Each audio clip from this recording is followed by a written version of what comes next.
bata hanggang lumaki na sila, inalagaan ko pa rin ang itong mga tuta. Minsan nakabili ako ng kanilang pagkain o dog food at para lang sila lumaki at ito na sila, no? Ayun, ito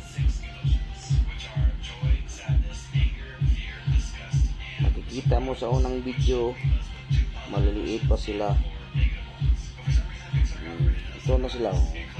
Yan na, oh. Laki na kasi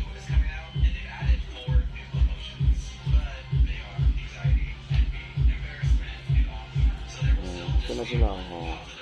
Ayun na, malaki na, maglalaro na. Ito ka lang mama, dumadaan, ipapatsin.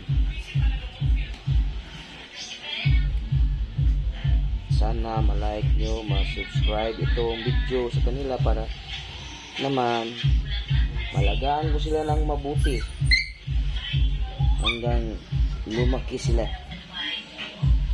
Yun o, yun na sila o, kapatid na mga aso na maliliit. Yun, lalalo sila mga guys. Please subscribe, like, and share.